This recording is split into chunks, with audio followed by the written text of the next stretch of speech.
Pues muchas gracias por estar aquí esta tarde. La verdad es que me hace mucha ilusión estar aquí con Manuel. Yo creo que es un gran descubrimiento que tenemos que agradecer a Enrique Borrajeros, que fue tu descubridor. Y la verdad es que yo lo he pasado bien leyéndome no solo tu libro, sino tu otro libro, porque tienes otro libro sobre el ecologismo que está muy bien. Y la verdad es que cuando te empecé a leer, pues es impresionante lo que sabes y lo que has leído y lo que has producido. O sea que me apetece mucho este rato que vamos a pasar juntos. Yo creo que todos sabéis que lo que intentamos hacer aquí en este auditorio es poner a personas que quieren contar cosas delante de gente que quiere escucharlas, y lo que yo hago en este caso es nada más que representar al público, hacerte preguntas y tratar de llevando un guión pues que desarrolles pues todas tus ideas. Entonces, bueno, pues ese es el plan para el próximo rato. Tú eres licenciado en Derecho y profesor de Ciencia Política, aunque en Humanidades es muchas cosas, ¿no? No sé si te llaman filósofo o no, pero bueno, pero si no pronto. Y bueno, yo lo que te quería preguntar primero de todo es ¿por qué has escrito este libro? Este y no otro. Bueno, ante todo, buenas tardes a todos y muchísimas gracias a Santiago y a Avante por la oportunidad de estar aquí. Es un placer ante una audiencia además tan selecta y concurrida, así que también voy a pasarlo bien con seguridad. Bueno, me alegra que me haga esta pregunta, es decir, el origen del libro tiene su interés, el origen y la trayectoria, ¿no? El libro nace de una inquietud inicial, ¿no?, que yo experimento cuando la crisis económica pues, rompe de manera definitiva la serenidad de las esferas públicas, ¿no?, en las sociedades occidentales. Estamos hablando a lo mejor del año 2010 aproximadamente, cuando las turbulencias económicas se transforman ya en unas primeras turbulencias políticas, ¿no?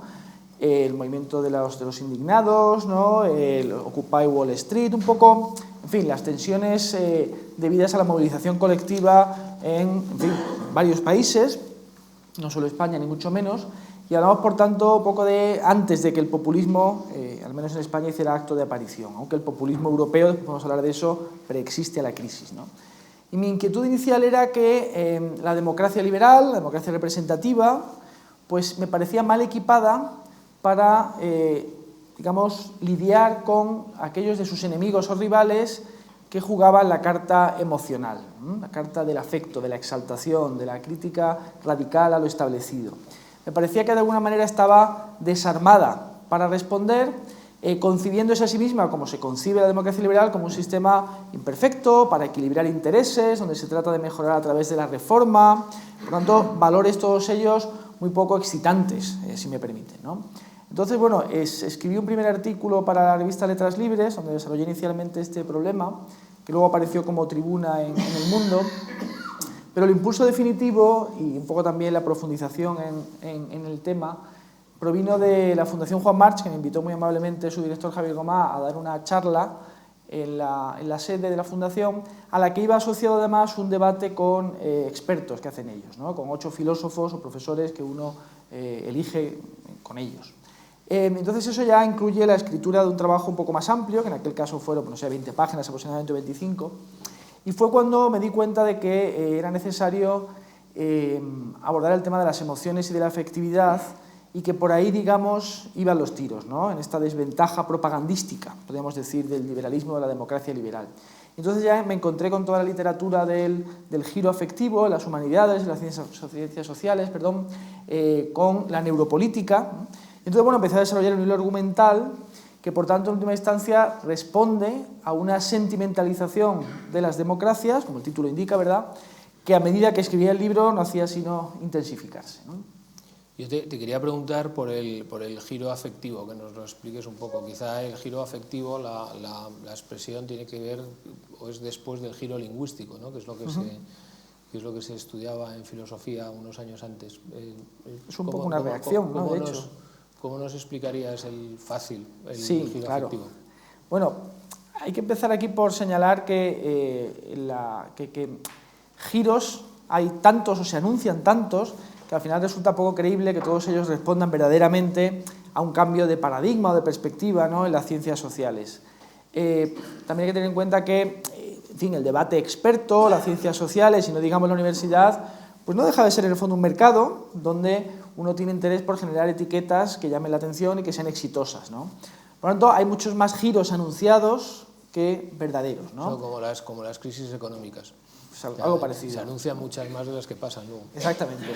Claro, se habla, por ejemplo, de un giro digital, ¿no?, el giro cultural de los años 80, pero bueno, la referencia que ha hecho Santiago es muy pertinente, porque el giro lingüístico, que da un poco, bautiza a todo un movimiento filosófico, ¿no?, y de las ciencias sociales, que también está relacionado con el postestructuralismo, lo que sobre todo pone el acento en el lenguaje, y viene a decir que el ser humano es lenguaje y está constituido, cada uno de nosotros, nuestros valores, nuestras creencias, nuestras preferencias, por los discursos que circulan socialmente. Digamos que nosotros no aportaríamos nada de original a ello, ¿no?, y que naceríamos como una tabla rasa donde esos discursos estarían inscritos paulatinamente, ¿no?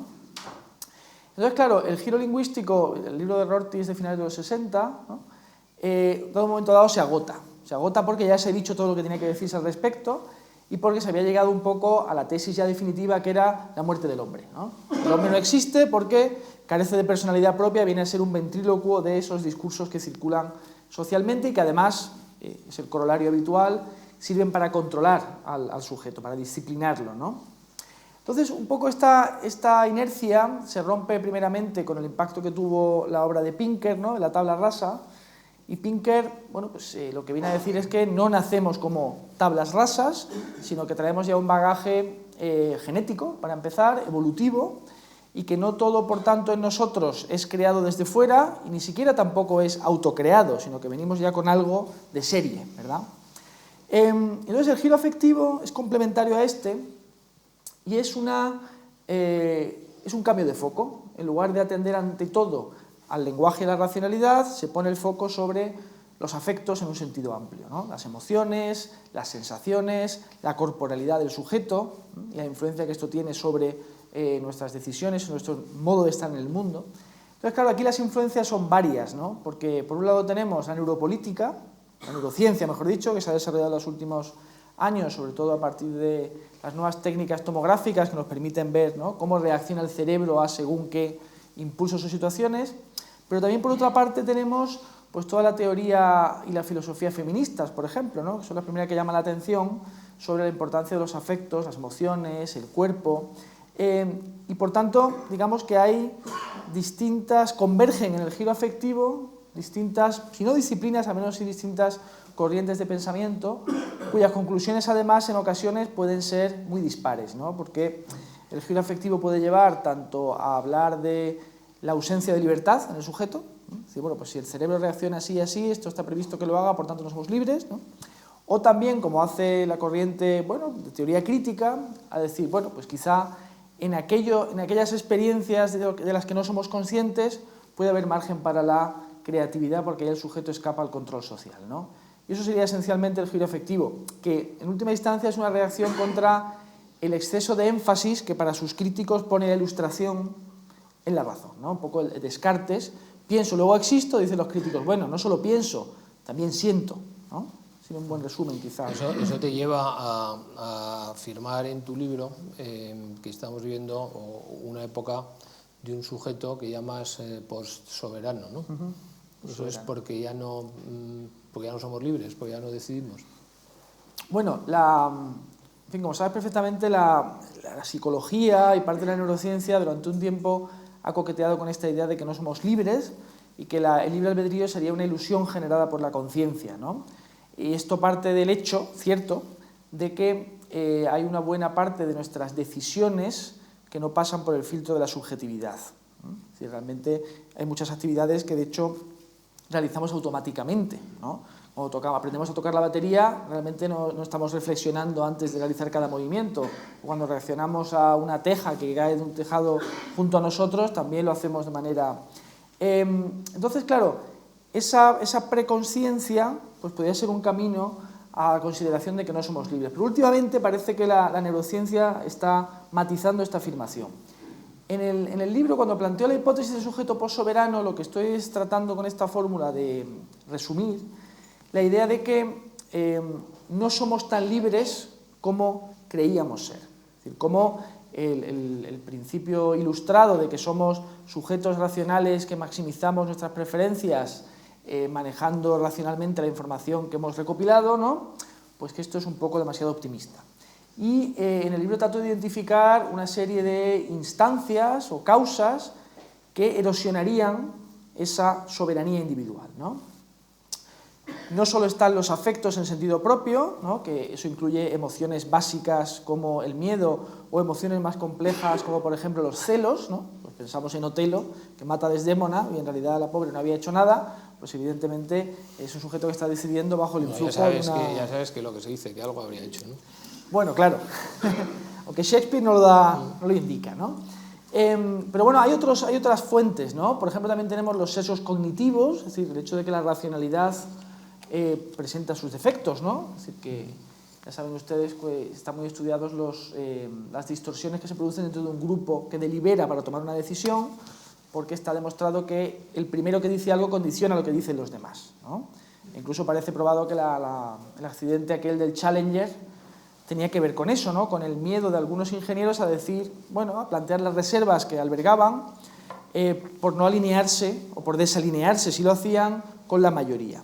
Que esta es otra fuente, ¿no? El hecho de que nuestros pares, las personas de los grupos sociales a los que pertenecemos, nos influyen inevitablemente porque, bueno, pues queremos estar conformes con nuestro entorno, ¿no? Y por citar otro más, existen, por ejemplo, sujetos o individuos especialmente carismáticos, ¿no? En el ámbito de la retórica, en el ámbito de las ventas, ¿no? Como se ve en El Lobo de Wall Street de Scorsese, ante los cuales otros sujetos están inermes, o de alguna manera pues se abandonan ante ellos, ¿no? Entonces todo eso converge en la idea del sujeto postsoberano, que no es, sin embargo, un sujeto completamente determinado o incapaz de recuperar, ¿no? Algo de soberanía, aunque de eso podemos hablar después. Hay un paralelismo también con el sujeto postsoberano, afectado por las emociones y que no es... que tiene que hacer un esfuerzo para ser libre, con otra idea que es la palabra del año pasado, la posverdad, ¿no? O sea, tiene mucho que ver una cosa con otra, ¿no? La famosa posverdad, ¿no? Tiene que ver, porque digamos que la possoberanía individual sería una de las explicaciones que podemos dar para la emergencia de la posverdad, ¿no? Pasa este tema de la posverdad, es muy interesante. Yo he reflexionado ahora sobre él porque he escrito un capítulo para un libro colectivo sobre este tema, que va a salir ahora pronto en abril o en mayo. Y claro, siempre ha existido mentira en el ámbito personal y por supuesto en la esfera política. Hay que leer a Maquiavelo para comprobarlo. Pero por tanto, cuando hablamos de posverdad se estaría designando ahora algo diferente en principio, ¿no? Entonces me parece muy importante determinar bien qué significa la posverdad, y para ello hace falta también conjugarlo con el otro término que surgió hace un par de años, ¿no? O quizá menos, que es el de posfactualismo, ¿no? Inicialmente se habló más de posfactualismo que de posverdad, y a mí me parece que el posfactualismo, y ahora explicaré lo que es, designa quizá con mayor agudeza o rigor aquello que está sucediendo. Por hablar primero con la cobardía del ejemplo, ¿no? Como decía Pessoa, posverdad o posfactual sería, pues no sé, un votante de Donald Trump que despotrica contra el índice de desempleo en Estados Unidos y al que le explican que en realidad el desempleo está ahora más bajo que los últimos, no sé, 15 años, ¿no? Que con Obama ha bajado el desempleo. Y él se niega a aceptar esa realidad y no modifica su creencia de que Donald Trump hará mejor política económica o de que la economía se ha deteriorado con Obama, ¿no? Lo que pasa es que posfactualidad sería la idea de que los hechos han dejado de tener fuerza persuasiva para modificar nuestras creencias. Ahora podemos hablar de cómo las redes sociales explican en parte esto, ¿no? Y posverdad me parece a mí que sería algo más sutil, sería la idea de que la verdad no existe. Y más bien lo que existen son verdades proclamadas por distintos grupos sociales, que además son verdades que emanan de las circunstancias específicas de ese grupo, y que no habría ninguna verdad absoluta o indiscutible que podamos reconocer. Claro, aquí es importante entender que una cosa es la verdad factual, qué sucedió ayer, si está lloviendo o no, pues cómo fue la batalla de Waterloo, ¿no? Incluso la verdad científica, la ley de la gravedad. Esa es una verdad que es fácil de establecer, pero en cambio tenemos otras verdades que son mucho más elusivas, ¿no? Las verdades morales, por ejemplo. Bueno, matar está mal, sí, salvo que vayas a matar a Hitler, ¿no? En el año 41, en cuyo caso a lo mejor no está tan mal. O por ejemplo una pregunta, la desigualdad social. ¿Cuánta desigualdad es aceptable socialmente? Es una pregunta muy difícil de responder, acerca de la cual tampoco hay una verdad, digamos, objetivable, sino que en todo caso será una verdad intersubjetiva a la que lleguemos mediante el diálogo, ¿no? Y si lo piensan, en la propia democracia liberal la noción de verdad es muy ilusiva, porque el liberalismo, de hecho, se defiende de la idea de que pueda existir una verdad absoluta o indiscutible. Y la verdad pública es algo que está siempre abierto a posteriores o abierta a posteriores redefiniciones o críticas. Por tanto, el fenómeno aquí preocupante yo creo que es más bien el posfactualismo, es decir, el hecho de que los hechos ya no sirven para modificar las creencias. Y eso en parte, como decía, tiene que ver con el hecho de que parece que vivimos cada vez más aislados en burbujas, que en parte facilita la tecnología, donde convivimos sobre todo con personas que creen lo mismo que nosotros. Y por tanto, reforzamos mutuamente esas creencias, ¿no? Tú claramente dedicas la parte primera del libro a alertar sobre la amenaza de la emoción. Me llama mucho la atención que citas a Quentin Tarantino, lo cual está bastante bien al principio del libro. La cultura pop. ¿Por qué es una frase de los, ¿cómo se llama? De los odiosos 8. Los odiosos 8. Sí. ¿Y por qué esa y no otra? ¿Qué es lo que...? Bueno, es una frase de contenido político, no sé si han visto la película, es un western, ¿no? Un poco del estilo de los westerns de los años 70, es decir, un western crítico con el propio western en realidad, ¿no? Porque el western inicialmente, saben ustedes, que es la glorificación cinematográfica de la expansión hacia el oeste. Entonces lo que hace Tarantino es indicar que en ese proceso pues hubo también pues, el genocidio de los indios y, en fin, discriminación racial, el esclavismo, o sea que, digamos, no es ni mucho menos oro todo lo que relucía en las películas de John Ford, etcétera, aunque tampoco eran necesariamente tan simples estas tampoco, ¿no? Entonces, él lo que plantea en la cita es un personaje que dice que el verdugo es el encargado de administrar justicia de manera desapasionada, si no recuerdo mal la cita, ¿no? Para que la pasión que lleva a la condena pues no nos manche, ¿no? Como sociedad, de alguna manera. Entonces me parecía, bueno, un buen contrapunto, porque la frase tiene un claro contenido político y digamos que alude al hecho de que nuestras instituciones también pueden tener un origen apasionado o emocional, ¿no? Aunque a menudo quizá no seamos capaces de discernirlo con facilidad. O sea que las instituciones, que luego hablaremos de esto, son un freno a la emoción. Deben serlo, un dique de contención, ¿no?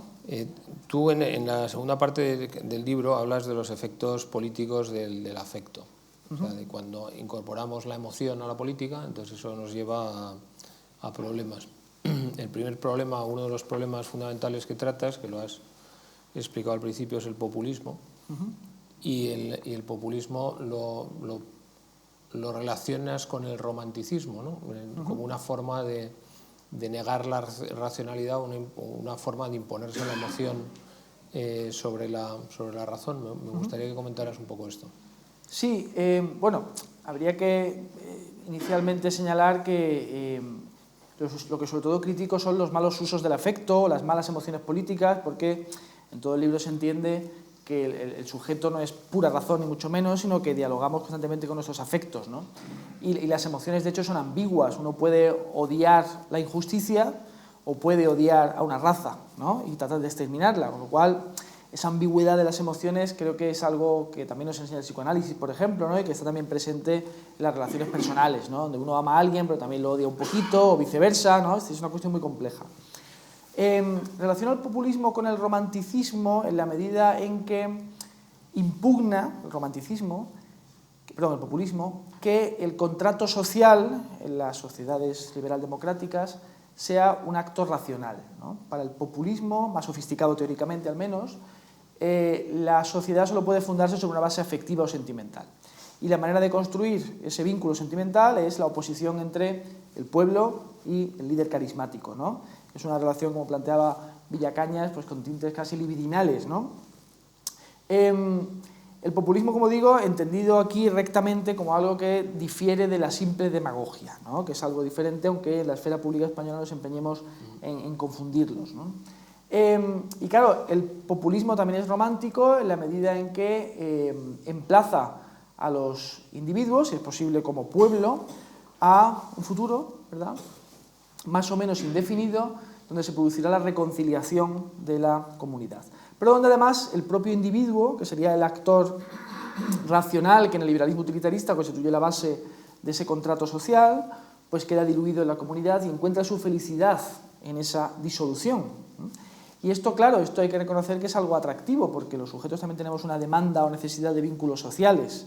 Pero claro, esa subsunción del sujeto en el colectivo no deja de presentar muchos problemas. Dices en algún lado en el libro, hablando de esto, hablas de las utopías. Pues al final un populismo, el romanticismo, al final es una propuesta utópica, y en algún momento citas, no sé si es a Aarón, me parece, diciendo que una de las cosas que tuvo el marxismo fue cuidarse muy mucho de decir cuál iba a ser lo que pasaba después, ¿no? El populismo no solamente es que no lo diga, sino que su estrategia es que no pase. Eso lo contó aquí también José Luis Villacañas, ¿no? Es que no pase, claro. El populista, cuando gobierna, no hace nada de lo que había prometido porque echa la culpa a otro para poder seguir en esa relación de enemistad con alguien, ¿no? Es tan difícil, de alguna manera, luchar contra este tipo de utopías, o en qué épocas de la historia se imponen las utopías. Es difícil, muy difícil de hecho. Hay que tener en cuenta que las utopías modernas, porque las utopías premodernas, digamos, renacentistas, Campanella, etcétera, quizá no obedecen tanto a la estructura que voy a señalar ahora, son más un poco pues, descripciones de un orden ideal donde todavía el camino hacia ese orden ideal no se señala. Pero hay que tener en cuenta que las utopías de la modernidad, ¿no?, que son sobre todo las utopías pues, comunistas principalmente, no tengo tan claro que el fascismo contenga elementos utópicos, aunque quizá también sí, ¿no? Pues el Reich de los 1000 años en el nazismo tiene también componentes, ¿no? El propio conservadurismo puede tener elementos utópicos en ocasiones, en el sentido de volver nostálgicamente a una comunidad perdida, ¿no? Esto en realidad puede leerse como la traducción intramundana de las viejas utopías extramundanas de las religiones tradicionales. Porque las religiones también prometen un paraíso futuro que está más allá de la muerte, más allá de este valle de lágrimas, ¿no?, que tenemos que atravesar, y donde se producirá la reconciliación universal, ¿no?, salvo para los que hayan pecado, que por lo general pues, son excluidos, ¿no?, de ese paraíso. Entonces, lo que hacen las utopías, las ideologías políticas modernas en general, es traer ese valle, digamos, ese paraíso futuro al futuro histórico. No hace falta morirse para disfrutarlo. Eso llegará en algún momento más adelante. Y corresponde al propio liderazgo utópico pues articular los medios que nos permitirán alcanzar esa utopía. Entonces, yo sospecho, y esto es algo que también en el fondo se ve pues, en un terrorista del ISIS, ¿no?, que también le han prometido, ¿verdad?, pues, un paraíso.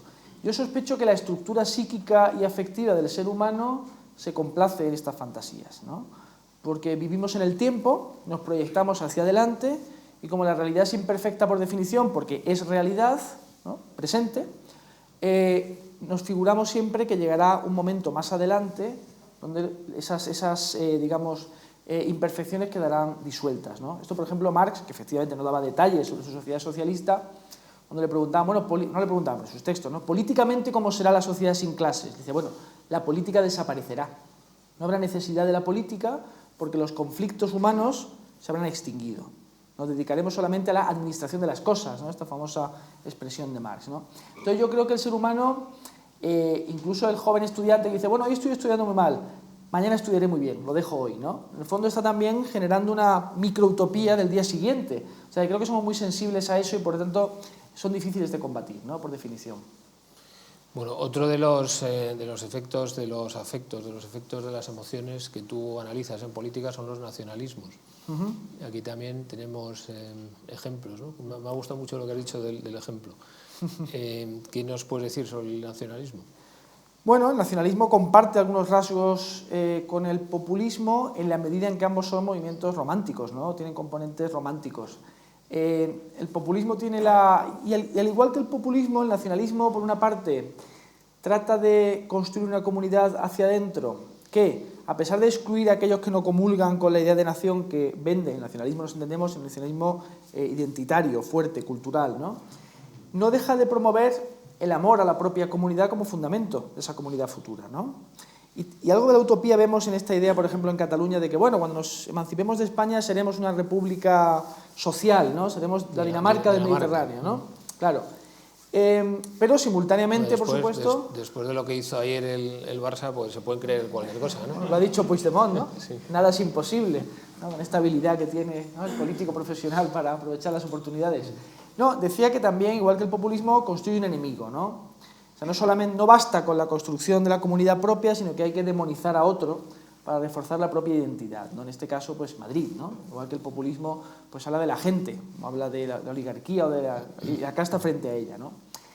No obstante, sería, digamos, muy ingenuo por nuestra parte creer que solo los nacionalismos identitarios, étnicos o culturales poseen una base sentimental como fundamento de la comunidad política. Es decir, en eso sí tiene razón el populismo, es decir, nuestras democracias liberales, bueno, el contrato social lógicamente es racional en la medida en que se articula en una constitución, un conjunto de normas que están diseñadas racionalmente, pero lo que crea una nación no es la racionalidad, es un sentimiento de pertenencia que de hecho solo nace con la sociedad moderna cuando existen las tecnologías que permiten socializar un conjunto amplio de ciudadanos en una comunidad imaginada, como decía célebremente Benedict Anderson, ¿no? Pero claro, hay una cuestión aquí fundamental que es el grado. En una nación, o democracia nacional, si quieren, liberal, sana, si me permiten el adjetivo, esos sentimientos están ahí como, bueno, como un pegamento afectivo que nos permite, ¿verdad?, convivir juntos y, pues, deber obediencia a esas normas, ¿no? Pero no se exige a nadie comulgar con tales o cuales datos culturales o étnicos, profesar amor a la patria, salvo, por supuesto, en épocas de crisis, ¿no? En cuyo caso, pues bueno, Pearl Harbor es atacado por los japoneses y todos los americanos de origen japonés pues son hacinados en campos de internamiento, claro, o en los mundiales, ¿no?, que nos exaltamos todos mucho con las elecciones. Pero ese nacionalismo banal también existe. Y te quería preguntar, como estamos en ismos, no por este libro, sino por el otro, por el ecologismo, que también es otra ideología, ¿no?, con pretensiones a veces totalitarias también, ¿no? Sí, romántica en origen, ¿no? Sí. O sea, claro, el ecologismo es un hijo del romanticismo, siendo el romanticismo una reacción contra la Ilustración, ¿no? Una reacción contra la Ilustración que también hay que estudiar con respeto, ¿no? Porque no es, digamos, un delirio de 4 poetas, ¿no?, alemanes y del propio Rousseau, sino que, bueno, reacciona de forma disconforme contra la enorme disrupción que provoca la modernidad, ¿no? Entonces, bueno, sí, al ecologismo yo le he dedicado mucho trabajo. Entonces es una ideología de orden romántico porque idealiza, ¿no?, un mundo natural que solo en condiciones de desarrollo económico suficiente pues nos permitimos el lujo de considerar moralmente, ¿no?, y que trata sobre todo de, por una parte, moralizar la relación con el mundo no humano, pensando, por ejemplo, en la protección de los hábitats o en que los animales no sufran en exceso, y por otra parte de garantizar un futuro sostenible, ¿no?, para la propia humanidad. O sea, por una parte está la preocupación por el mundo natural y la preocupación por nosotros, porque nosotros también sobrevivamos, ¿no? Y el ecologismo es una ideología que ha evolucionado hacia posiciones en general más moderadas, ¿no?, porque a partir de los años 90 aproximadamente entabla un diálogo con el liberalismo.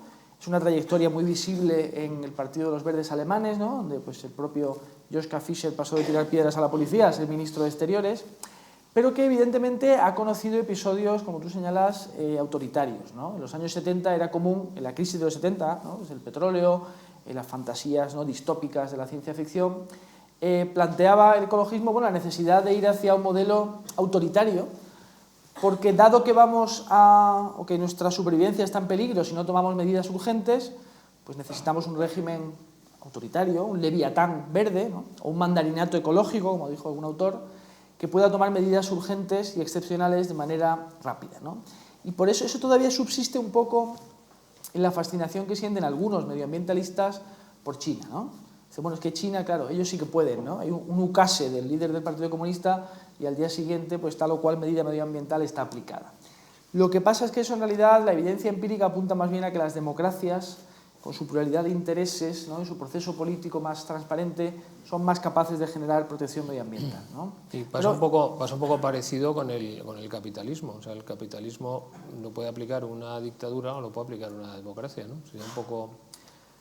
Sí, lo que no estaría tan claro es si el capitalismo liberal puede aplicarle una democracia, ¿no? O sea, una dictadura.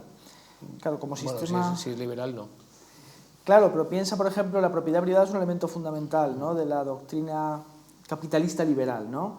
Entonces, ese no sería de aplicación en China, al menos no de la manera en que lo entendemos nosotros, porque el Estado en principio puede apropiarse, ¿no?, de la propiedad privada sin garantías jurídicas. Pero por eso ahora mismo al gobierno chino le hacen caso, porque si no le haces caso te lo quita, ¿no? Claro. Es una forma coercitiva, ¿no?, de aplicar lo que quieres aplicar. En el libro también hablas del resentimiento, o sea, que probablemente, y lo estamos viendo, la democracia, por alguna razón, y probablemente tiene que ver con la crisis económica, ha generado resentimiento. ¿Por qué? Es una emoción muy interesante con una gran tradición filosófica, ¿no? De hecho, quien la pone sobre la mesa en el mapa de las ideas en Europa es Rousseau, ¿no? Y después Nietzsche en una interpretación muy diferente de él, pero digamos que siempre ha estado presente en nuestro debate filosófico. Y tiene su sentido que lo esté, ¿no? Por ejemplo, Rousseau lo que plantea es que en la nueva sociedad comercial, donde se predica no ya la capacidad en potencia, ¿no?, sino casi la obligación del sujeto de ganarse su propia vida, de competir con otros para obtener su sustento, pues viene a decir Rousseau, el resentimiento es algo natural, en la medida en que el perdedor, el que se queda fuera, el que no consigue llegar, ¿no?, experimenta resentimiento contra el que sí ha llegado o contra el que le cierra la puerta por razones que antaño podían ser de estatus y hoy puede ser de estatus, digamos, no de nacimiento, sino derivado del éxito económico o social, ¿no? Y el resentimiento pues está presente, pues no sé, en Taxi Driver, ¿no?, y en Memorias del susurro de Dostoyevsky, ¿no? Ese solitario alienado que reacciona violentamente contra la sociedad es un resentido. Y lo mismo podríamos decir probablemente de un terrorista del ISIS, ¿no? Entonces, claro, la cuestión ahí es que las sociedades liberal capitalistas, igual que necesitan asegurar un mínimo de igualdad, que no es solo jurídica, sino también de recursos, ¿no?, sanidad pública, educación pública, etcétera, no obstante, necesita de que haya un cierto grado de desigualdad para producir riqueza.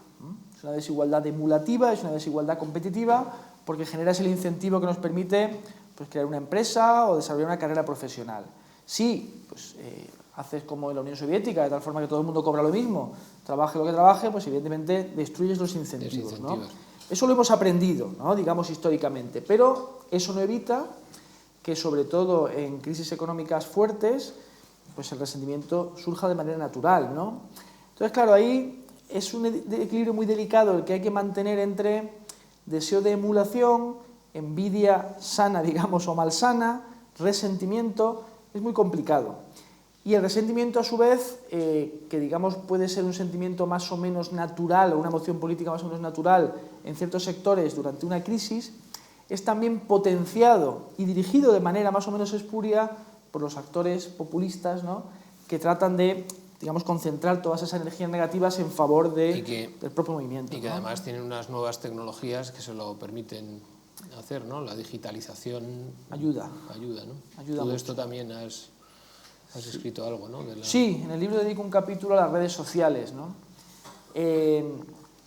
Porque la esfera pública ha cambiado de manera dramática, ¿no?, desde que las redes sociales se han generalizado, ¿no? Y el cambio realmente, pues yo, si no recuerdo mal, el smartphone hace su aparición en el 2007-2008, 2007, ¿no? 2007, o sea, son sí. 10 años. Y en 10 años... Hay un libro de Friedman que se llama Thank You for Being Late, que pone el foco del cambio del mundo en el 2007. Claro, pues en el caso del smartphone, desde luego, me parece muy pertinente. Sí, lo dice por eso, por el teléfono. Tiene toda la lógica del mundo. Claro, hay que pensar ahí que el smartphone y las redes sociales lo que producen es el paso, se lo explica muy bien Manuel Castells, de la comunicación de masas, que era vertical, ¿no?, unos cuantos medios, periódicos, radios, televisiones, y todos los demás mirando o escuchando, a la autocomunicación de masas, donde cada uno de nosotros tiene la capacidad de abrirse una cuenta en Twitter o Facebook y opinar. Entonces, claro, como suele ocurrir, eso pasó con el telégrafo, pasó con el teléfono, pasó con el cine, ¿no? Cuando surgen nuevas tecnologías de la comunicación, tendemos a depositar en ellas muchas esperanzas, ¿no? Bajo la premisa de que, qué ingenuidad, ¿no?, que cuanto mejor podamos comunicarnos y hablar, mejor nos entenderemos, ¿no? Cuando, en fin, muchas veces callar es mejor, ¿no?, para evitar que surja la discrepancia que ignorábamos que estaba ahí. Y entonces, claro, lo que ha pasado es que, creo que a estas alturas resultaría difícil sostener, al menos ahora mismo, ya veremos qué pasa dentro de unos años, que las redes sociales hayan mejorado la calidad del debate público. Yo creo que no. Porque han generado, bueno, en primer lugar, una enorme cacofonía, una intensificación del antagonismo, ¿no?, de la crítica frontal del otro, una superficialidad que sin duda estaba ahí, pero no había cobrado visibilidad porque permanecía, digamos, ¿no?, en el cuerpo social sin manifestarse tecnológicamente, y luego ha generado un poco estos efectos que hemos señalado antes en relación a la posverdad y el posfactualismo, y es que podemos elegir a la carta con quién nos relacionamos y a través de qué medios nos informamos, ¿no? Y esto resulta peligroso porque nos exponemos menos a los medios tradicionales que eran más moderadores, más centrados por definición, y a su vez nos relacionamos solo con quienes piensan diferente a nosotros para pelearnos con ellos, ¿no? Entonces, claro, si a eso sumamos estos fenómenos virales, ¿no?, en los cuales pues, un asunto se convierte en trending topic y todo el mundo, ¿no?, vira hacia él, o se pelea todo el mundo contra la misma persona, ¿no? Bueno, parece que las redes sociales son muy sentimentales, ¿no? Porque nos genera una sensación de vinculación que es muy identitaria, que es muy poco reflexiva, ¿no? Aunque, por otra parte, hay que matizar que la superficialidad es inevitable. Si todos hablamos a la vez, tenemos que hablar todos poco para poder atendernos, ¿verdad? Si en cambio nos dedicamos a leer el Quijote, pues tenemos que estar solos con el Quijote durante muchas horas. O sea que, digamos, ese reproche a Twitter, por ejemplo, pues no me parece muy justificado. Ahora bien, ¿qué pasa?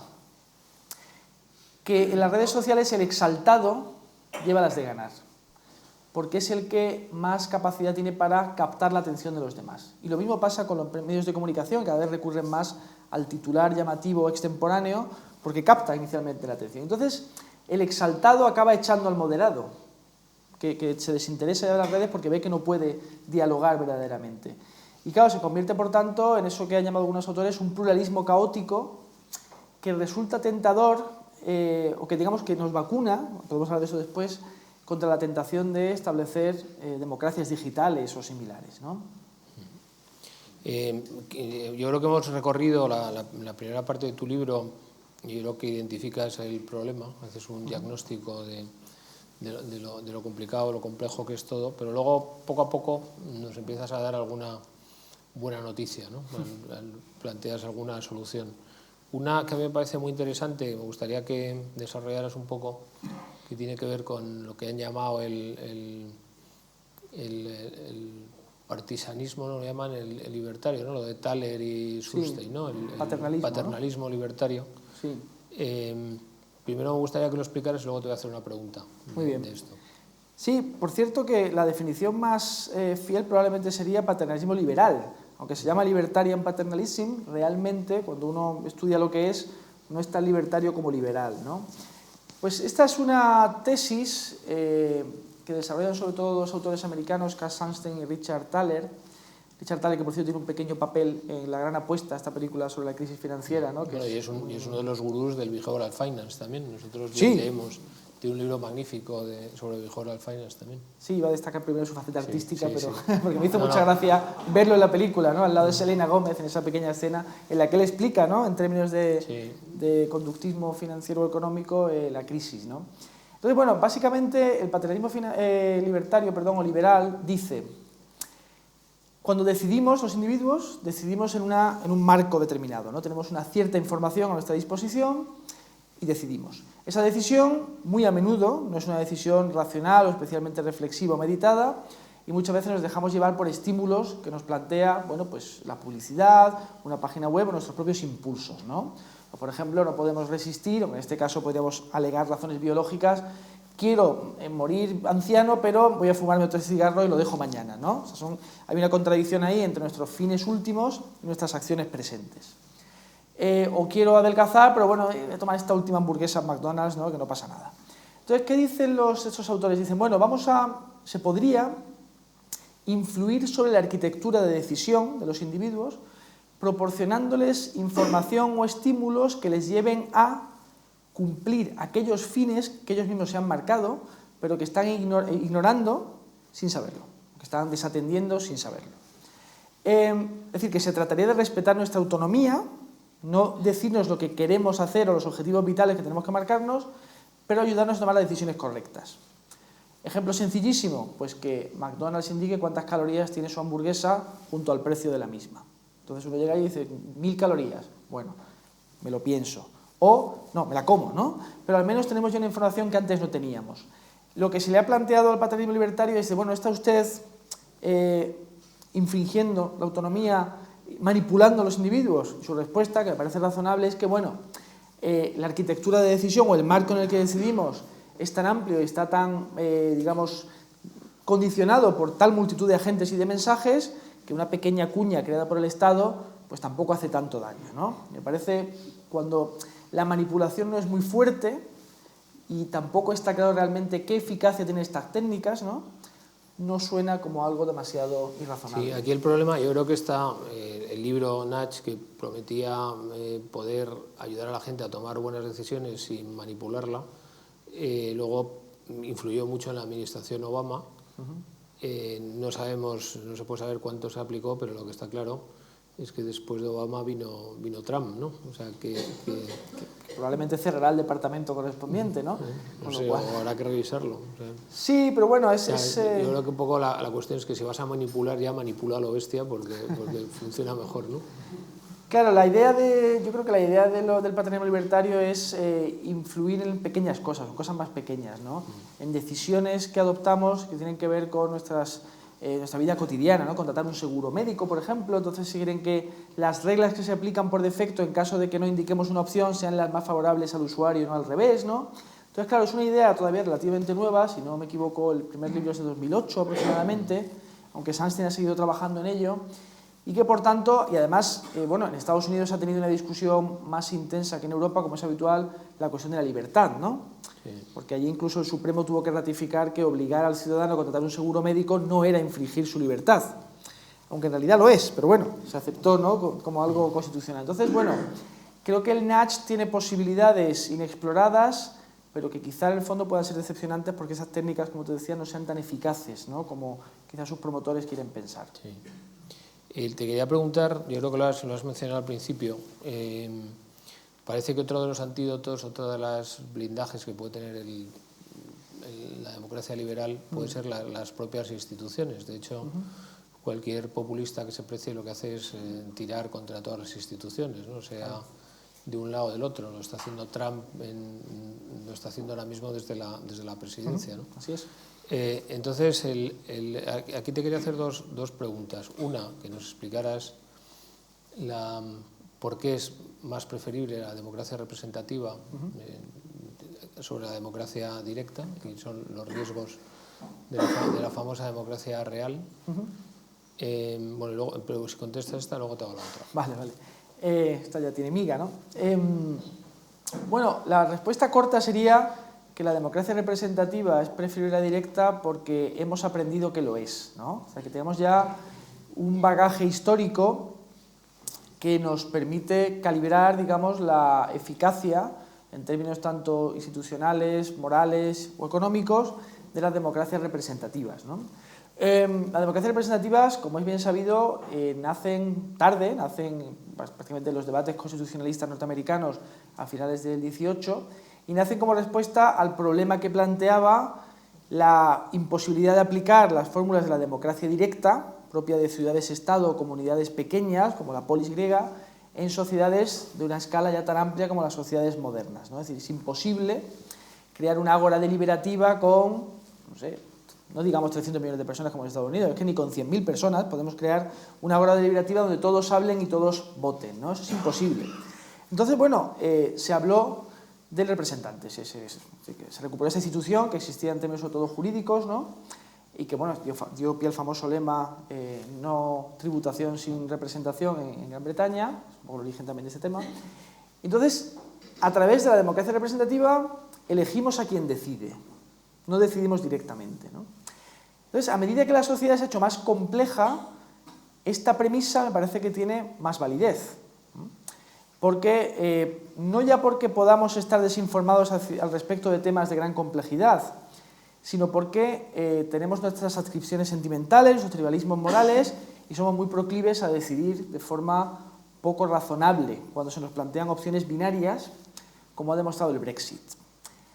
Pero el Brexit, fíjense, no porque Gran Bretaña no puede irse de la Unión Europea, que puede, de hecho se va, sino por los términos en los que se ha desarrollado el referéndum. Es decir, si la esfera pública de las sociedades democráticas fuera eso que imagina Habermas, ¿no?, o como que plantea como ideal regulativo, como un intercambio sereno y razonable de argumentos donde tratamos de identificar la verdad, el mejor argumento en relación a un tema determinado, al final de cuyo proceso de ilustración los individuos votan, bueno, bien, podríamos aceptar el referéndum, ¿no? Y de hecho, en decisiones de tanto peso como la pertenencia a la Unión Europea o la aprobación de una nueva Constitución, pues parece que, en fin, el referéndum es algo obligado para otorgar legitimidad a esa decisión.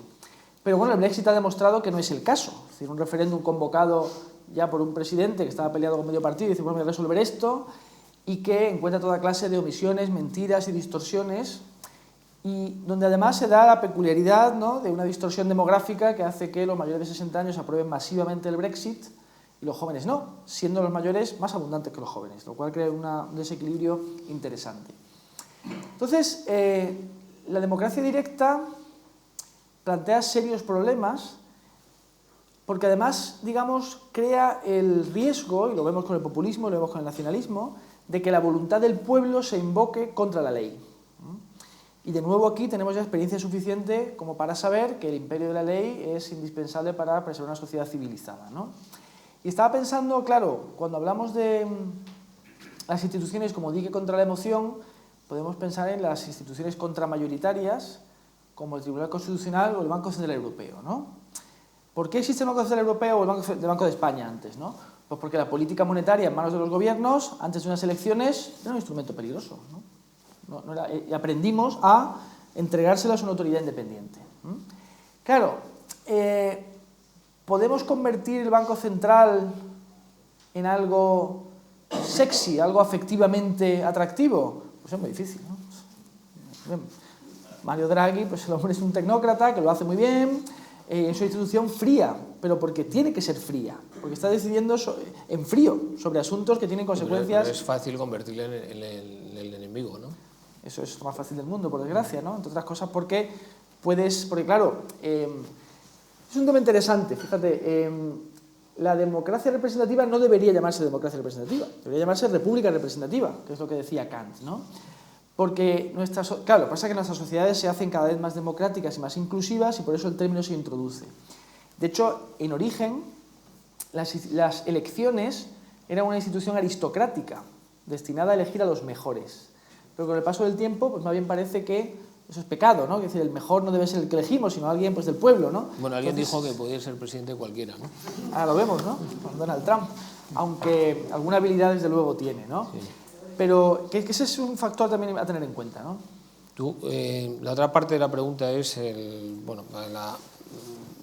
la esperanza la tenemos en que las instituciones sean más fuertes que el populismo, y probablemente Estados Unidos, que ha sido el modelo de democracia en el que se han fijado prácticamente todas, yo creo que incluso en Europa, pues ahora mismo va a demostrar o no que las instituciones están por encima de un presidente enloquecido. Entonces, la pregunta es, ¿tú qué crees? ¿Que aguantan las instituciones o no aguantan las instituciones? Yo creo que aguantan. Hay que tener en cuenta, bueno, Estados Unidos es el país donde nace el populismo, junto con Rusia, ¿no? A finales del siglo XIX, movimiento de los agricultores, ¿no? Y de los pequeños comerciantes contra los famosos oligopolistas, ¿no? Del acero y del ferrocarril. Y claro, en la medida en que en Estados Unidos se elija al presidente de manera directa, aunque sea a través del colegio electoral, eso de suyo genera, ¿no? una cierta dimensión populista en la democracia norteamericana. El propio Obama, en su primera campaña electoral, pues hizo populismo, ¿no? Hablaba de los intereses especiales de Washington, de que él iba a acabar con eso, planteó el Hope, ¿no? En fin, hay elementos siempre en el discurso político americano que remiten a esa relación directa del pueblo con el líder, ¿no? Por su propia arquitectura institucional, mientras que aquí tenemos, ¿no?, pues una democracia parlamentaria, ¿no? Entonces, bueno, el populismo lo que hace es que invoca la ideología de la democracia, es decir, ¿qué es la democracia? El gobierno del pueblo. Pues ya está, ¿no? Decidimos nosotros, frente a la realidad de la democracia que se ha hecho mucho más compleja que eso, ¿no? Dicho esto, bueno, Donald Trump de momento se ha visto obligado a retirar, ¿no? O no retirar, pero en fin, le han frenado una orden de deportación, ¿no? O sea, la orden presidencial, ¿no?, por la cual no permitía la entrada de inmigrantes y refugiados de países musulmanes. Un juez la ha parado, ¿no? Y él se ha quejado, pero bueno, ha tenido que presentar la orden reescrita de otra manera, ¿no? Y aprovecho para decir que en Europa, salvo en España y por los pelos en el Reino Unido, en todos los países europeos hay mayoría a favor de una prohibición, ¿no?, o un freno a la inmigración de países musulmanes también, con lo cual quizá no seamos tan diferentes, ¿no? Pero yo creo, y por otra parte, cuando se está hablando estos días del fin del Obamacare, ¿no?, pues también estamos viendo las primeras grietas dentro del Partido Republicano, con lo cual yo creo que aguantarán. Pero claro, es una predicción has mencionado a los jueces y yo creo que esto es muy importante. Yo creo que es muy importante, tú le das mucha importancia. En tu otro libro, te voy a citar, esto lo has escrito tú, más o menos. Dices que el mejor símbolo del modelo liberal no es el plebiscito de masas, sino un juez imparcial. Sí, la frase es de Fareed Zakaria, ¿no? Es el periodista de la CNN. Y el otro día, fíjate, hablaba de este tema en clase con mis alumnos de cuarto de periodismo y no les parecía bien esto. No. Ellos estaban más por la asamblea deliberativa, sí. Sí, por desgracia, ¿no? Tengo mucha gracia, porque lo saben todo, están en cuarto de periodismo y lo saben todo. En fin, yo me peleo con ellos como puedo. Claro, es una idea importante porque remite al hecho de que la democracia no es solamente las elecciones, ni es solamente el hecho de ir a votar. Porque ¿qué sentido tendría o qué valor tendría las elecciones sin imperio de la ley, tribunales independientes, libertad de prensa, separación de poderes? Esos elementos son tan o más importantes que las elecciones. Es más fácil construir una democracia sin elecciones con todos esos elementos que al revés, ¿no? Entonces, me parece una frase acertada que me gusta a mí citar porque refleja muy bien el núcleo de la democracia liberal, que en ese sentido se ha rebautizado también como democracia constitucional. Básicamente es la limitación de aquello que la voluntad popular puede decidir. Porque dice, bueno, venga, estamos aquí deliberando, pues vamos a tirar al mar a los pelirrojos porque nos parecen poseídos por el diablo. Oiga, usted es una minoría que no es una decisión democrática, fuera todos, ¿no? Claro, esto no puede ser. Entonces, como dijo Ronald Dworkin, los derechos sobrepujan a la voluntad popular. Es decir, los derechos individuales de las minorías son más importantes que las decisiones democráticas, ¿no? Y eso, de nuevo, es algo que proviene de la experiencia histórica. Si seguimos más adelante, en tu, ya está, yo creo que sería ya tu tesis, tu teoría, más o menos lo que buscas es una especie de vía intermedia, ¿no? El título de tu cuarta parte, que es donde dices qué es lo que hay que hacer, dice algo así como defensa apasionada de la razón escéptica, ¿no? Entonces es una mezcla de pasión y razón, una especie de tercera vía, ¿no? Un pragmatismo. Ahí es donde aparece Rorty. Sí. La figura ¿Qué es lo que propones? Bueno, por una parte una defensa de la sociedad abierta, ¿no?, democrática por supuesto, como el único modelo de sociedad adecuado para la organización de sociedades o de cuerpos sociales complejos como los nuestros, ¿no? Donde pues incluso podríamos, en Estados Unidos por ejemplo, que es culturalmente más diversa que Europa, la propia mayoría blanca se ha convertido en una minoría más, ¿no? Y eso en parte puede tal vez explicar la victoria de Donald Trump, que por otra parte también admite una lectura mucho más, digamos, convencional, simplemente dos presidentes demócratas y que un presidente republicano también admite esa lectura, ¿no? Entonces, claro, sociedades que están divididas por multitud de grupos, ¿no?, étnicos, ideológicos, religiosos, formas de vida muy diversas, eso parece que requiere una sociedad abierta, ¿no?, donde distintas concepciones del bien puedan dialogar y pelearse entre sí, y donde, por tanto, el cambio social sea una mezcla de gradualismo político y, hay que reconocerlo, digamos, shocks tecnológicos, ¿no? Porque realmente el smartphone que citabas antes no ha sido producto de ninguna decisión democrática, ¿verdad? Y la tecnología tiene una fuerte influencia sobre nuestras formas de vida, ¿no? Entonces, por una parte, digamos, hago esa defensa a nivel colectivo o institucional, y después lo que planteo es una especie de tipo ideal de subjetividad, ¿no? Que es esto del ironista melancólico, ¿no? Que es una figura que me parece que es un ideal al que deberíamos aspirar como individuos que habitan democracias sentimentales, ¿no? Entonces, claro, el ironista melancólico es la denominación. ¿Qué significa esto, no? Ahí está Rorty en parte, ¿no?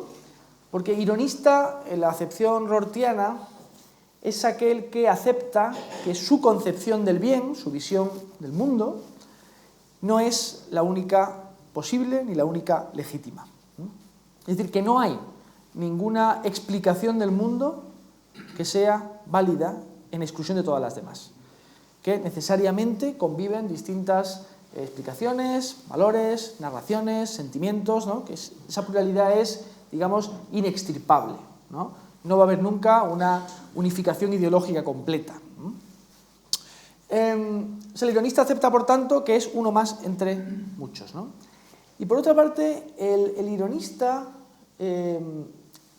asume que el orden colectivo, el orden social, ¿no? La legislación, el modo en que la sociedad está constituido, etc., nunca va a satisfacer sus preferencias, todas ellas.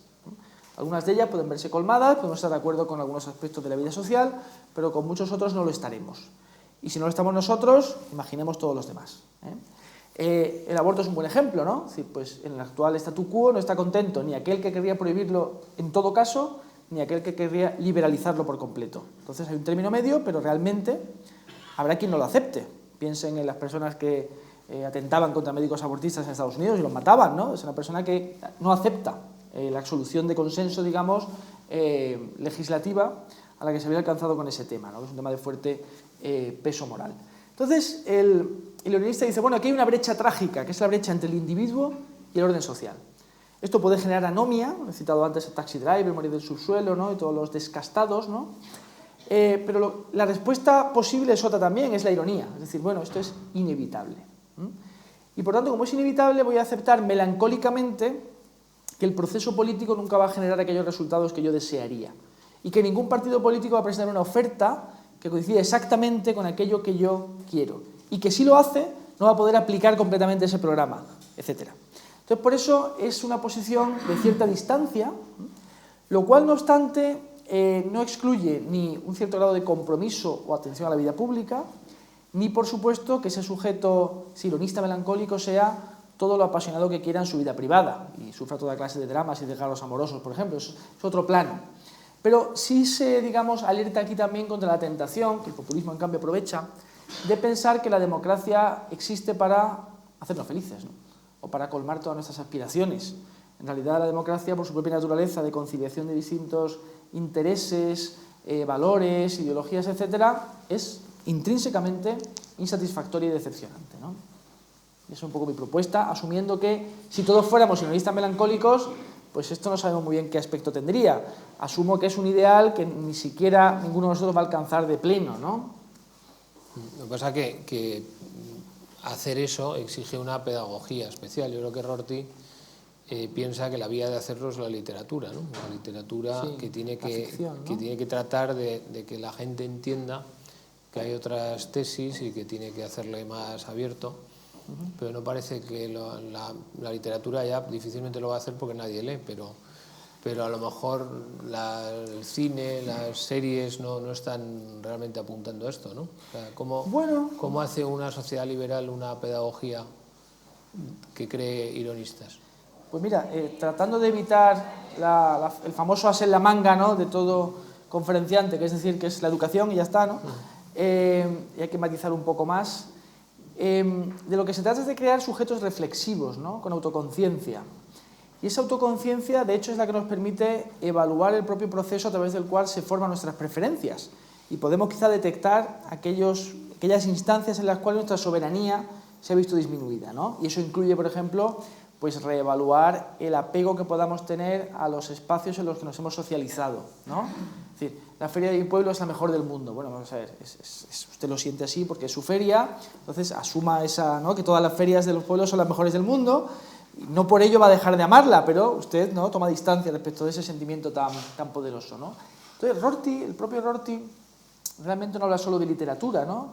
Hay un libro muy bonito de Lynn Hunt en que esta profesora de Derecho Constitucional, creo recordar que es, habla de cómo la literatura epistolar, sobre todo del siglo XVIII, creó, digamos, una expansión de nuestra sensibilidad individual y permitió con ello la consolidación de la idea de los derechos humanos, ¿no? Porque nos permitía ponernos en la piel de otro.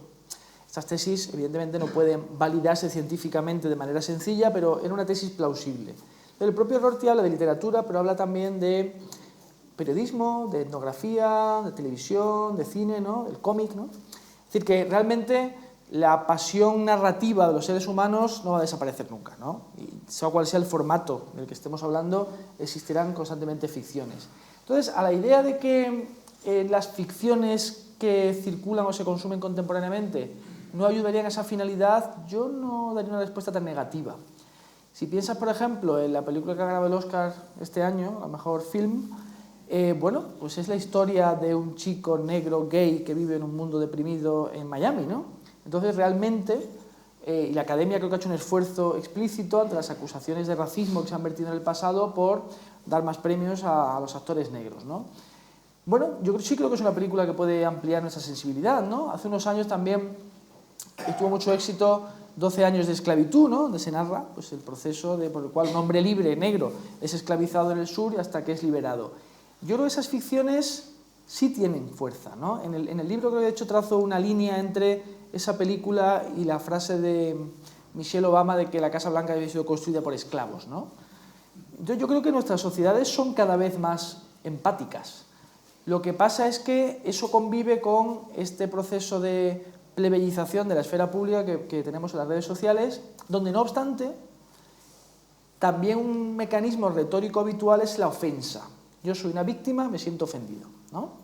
Este es el tema de la corrección política y el tema de los colectivos que reclaman atención, que es un tema también delicado de la corrección política, ¿no? Yo, con carácter general, creo que es más positiva que negativa, aunque, claro, como pasa con todo, llevado a extremos delirantes, pues es absurda y neutraliza el discurso público, ¿no?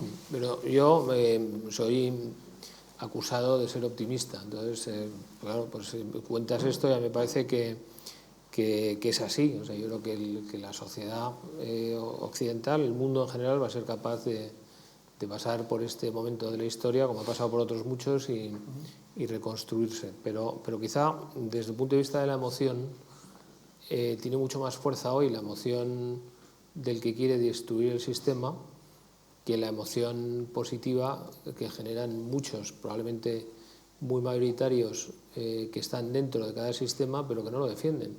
Porque hay una sensación de que el sistema es malo y nadie se parte la cara por el sistema. O sea, todos...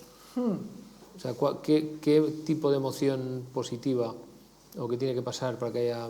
¿Se tiene que poner las cosas muy mal para que valoremos lo que hay? ¿O se tiene que poner muy bien porque la economía pite y entonces que la gente vuelva a tener sensación de que puede perder mucho? Sí, bueno, si todo aquel que despotrica contra el sistema realmente quisiera acabar con él, ya el sistema habría desaparecido, ¿no? Así que en una sobremesa es muy fácil ponerse estupendo, ¿no? Y después realmente las actitudes políticas no son tan radicales, ¿no? Si pensamos en España y asignamos radicalismo a Podemos, bueno, pues del 20% no han pasado, ¿no? Entonces, ¿quiere la gente acabar con el sistema o quiere su parte del sistema? Claro, ¿uno quiere acabar con la democracia liberal e ir hacia un socialismo o quiere el iPhone también, ¿no? Como pasó con los disturbios aquellos de Londres donde los jóvenes arrasaban con las tiendas de tecnología. Entonces, claro, hay que tener en cuenta que el capitalismo, por muy deshumanizador que pueda parecernos, no es un instrumento, o digamos un sistema político que haga a la gente sufrir en tanto que consumidores, más bien ofrece un gozo, ¿no? Un gozo que puede ser vacío, si quieren, que puede ser banal, pero... bueno, pues unifica en ese goce material, ¿no? ¿Es esto suficiente o es esto adecuado? Bueno, yo creo que no, yo aspiraría a una sociedad un poco más reflexiva y más ilustrada. Ahora bien, si tengo que elegir entre que la gente pues, beba Coca-Cola alienada por la publicidad que se la vende y que nos matemos con Kalashnikov en defensa de ideologías o religiones, yo prefiero lo primero. Y me parece que una buena salud económica es fundamental para las teorías de democracias liberales, porque bien pueda ser que el rechazo del sistema sea un rechazo de los deficientes rendimientos socioeconómicos de los últimos años y que quizá la gente no esté tan comprometida con los valores democráticos, sino con los resultados que genera esa democracia, que es una hipótesis inquietante, pero que no podemos descartar, ¿no? Claro, durante la Guerra Fría estas preguntas no las hacíamos porque el enemigo, ¿no?, pues unificaba también el frente, digamos, occidental, pero que ahora quizás sería legítimo que las hiciéramos otra vez. Pero, ¿no? o sea, yo creo que tú claramente en el último capítulo te manifiestas optimista, el tono lo es, y dices que el mundo mejora. O sea, que el mundo mejora es un hecho. O sea, dato. es posible que haya una posfactualidad que pueda permitir argumentar que no mejora, pero mejora para 7.000 millones o 7.000 y pico millones de personas y es un dato. Lo que pasa que lo que se argumenta en contra del sistema no es que el mundo mejore o prácticamente eso se convierte en irrelevante, porque lo que se dice es que hay desigualdad.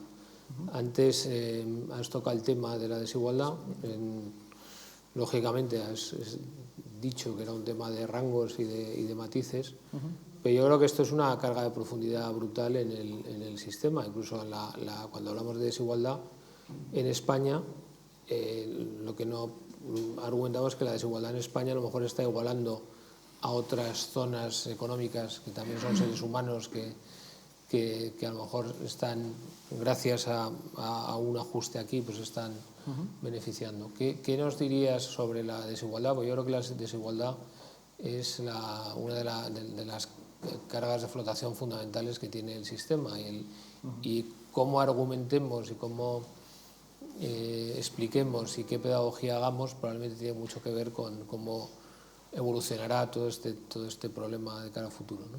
Sí, es un tema clave, ciertamente, ¿no? Claro, hay que tener en cuenta, y esto Tocqueville lo explicaba muy bien, ¿no?, que el ideal moderno de igualdad tiene una fuerza arrolladora, ¿no? Es decir, que la vieja desigualdad por estatus del antiguo régimen se convierte en un impulso de igualdad que inicialmente es jurídico y que después es también socioeconómico, con un componente emulativo, ¿no? Aquí se plantea un problema, y es un problema que podemos explicar también en parte gracias al psicoanálisis, ¿no? No soy especialmente amigo del psicoanálisis, pero es verdad que hay intuiciones de Lacan que me parecen muy interesantes y que están muy en boga ahora en la teoría política. Y es que la relación con el otro es muy complicada siempre, porque necesitamos al otro, pero también deseamos o al otro o lo que tiene el otro, envidiamos aquello que tiene.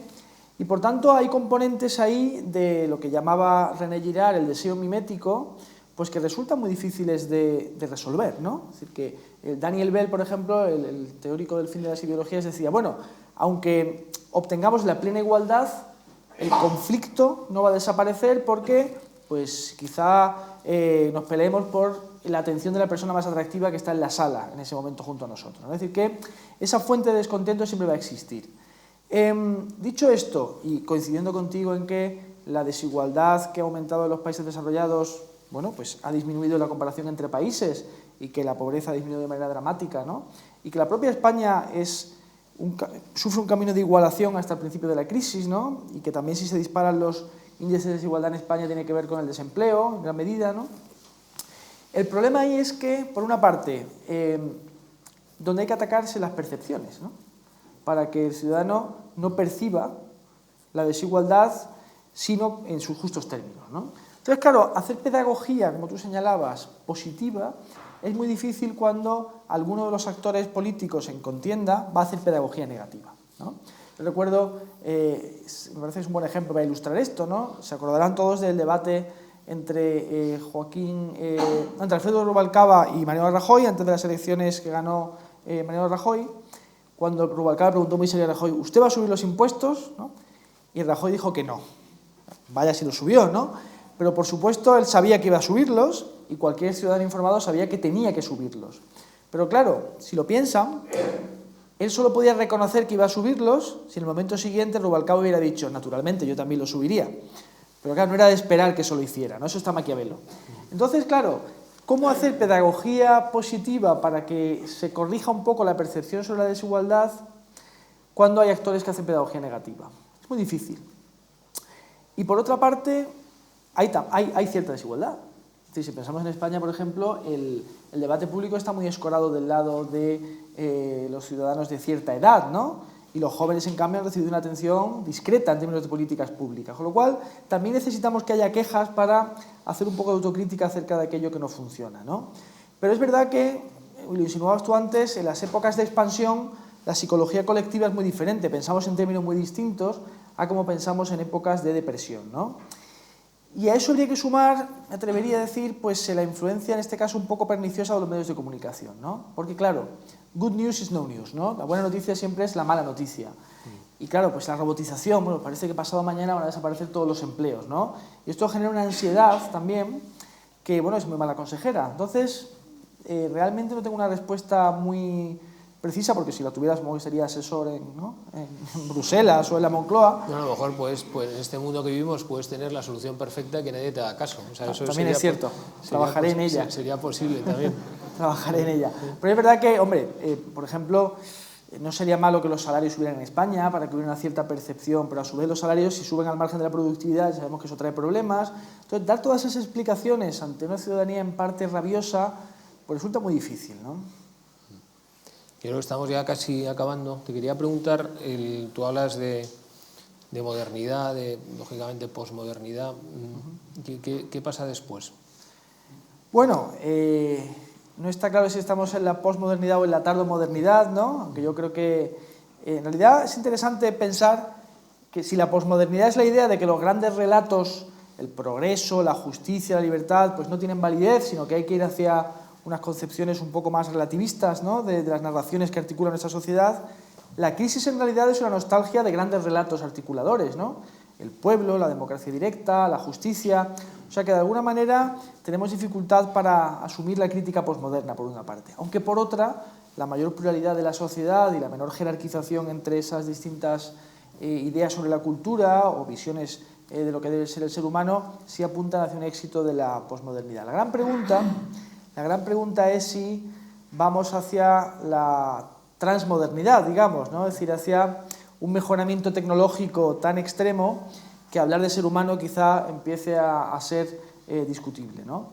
Y ahí hay que tener en cuenta pues, el carácter, aunque hay quienes dicen que la revolución tecnológica contemporánea no es para tanto, yo creo que los progresos científicos, sobre todo en el terreno de la biotecnología, de la biología sintética y similares, que nos esperan en los próximos años van a ser muy considerables. Entonces, bueno, no sé si llegaremos a un futuro de posescasez, pero también es verdad que la propia demografía está cayendo mundialmente, y aunque tampoco albergo muchas esperanzas acerca del fin de la conflictividad humana, yo creo que ahora mismo somos ilustrados sin optimismo, porque la ilustración se ha hecho de la crítica a sí misma de manera bastante eficaz, y no contemplo el futuro con pesimismo. Me parece que seguiremos viviendo en sociedades liberales cada vez mejor equipadas tecnológicamente y donde la problematicidad o la peligrosidad del ser humano seguirá siendo inevitablemente un problema, pero confío en nuestra capacidad para aprender, ¿no? del pasado. Igual que ahora, y con eso termino, pues por más que estemos descontentos con el presente,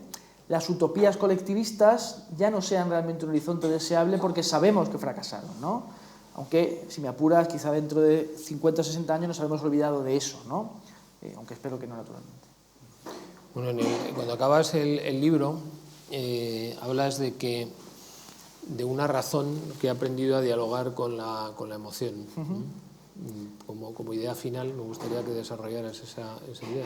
Tiene que ver con lo que llamo en el libro la paradoja del sujeto postsoberano, ¿no? Es que en principio podríamos recibir con muy mal humor la noticia de que no somos tan libres como creíamos, pero por otra parte, si lo pensamos bien, en realidad es una idea empoderadora, como se dice ahora, ¿no? Es decir, que disipar el espejismo de que somos plenamente racionales, pues en el fondo debe servirnos para decidir mejor, para ser más conscientes de esas limitaciones, de esos sesgos, de esas influencias, siempre y cuando hagamos el debido ejercicio reflexivo. Y por tanto, ese ejercicio reflexivo lo que nos permite es dialogar con nuestras emociones de una manera más fructífera y más serena. Recurriré a un ejemplo, ¿no? En el libro planteo esta tesis que han puesto en circulación algunos teóricos evolutivos, ¿no? Donde se dice que, bueno, cuando vivimos en soledad de manera prolongada, experimentamos dolor y que ese dolor es un mecanismo de la especie para forzarnos a la cooperación con otros. Porque nuestra especie es una especie social, de hecho es ultrasocial, y esa cooperación reporta beneficios. Entonces, claro, por ejemplo, no podemos evaluar de la misma manera el dolor que sentimos en soledad si sabemos esto que si lo ignoramos. Igual que no podemos mirar de la misma manera al sujeto que busca comunidad, a veces incluso de manera violenta, pues no sé, en una banda de Latin King, ¿no? Porque sabemos que está respondiendo en el fondo a un impulso de especie, que es no estar solo. Entonces, en ese sentido digo que las noticias que provienen de las neurociencias, aunque hay que tomarlas cum grano salis, ¿no?, sí nos permitirían quizá una conversación más reflexiva, mejor informada con nosotros mismos, porque nuestra vida es en el fondo un diálogo con nosotros mismos, que evite las peores consecuencias de la emocionalidad y permita, bueno, pues tamizar nuestros afectos con un poco de razón, ¿no? Pero triunfa la razón al final. En el largo plazo, creo que sí. Muy bien, pues yo creo que ha sido fantástico, pero tenemos que tomarnos un vino. Muy bien. Y luego habrá que ir a casa a ver a las familias. Entonces, muy bien. Quería pediros un aplauso fortísimo para Gracias.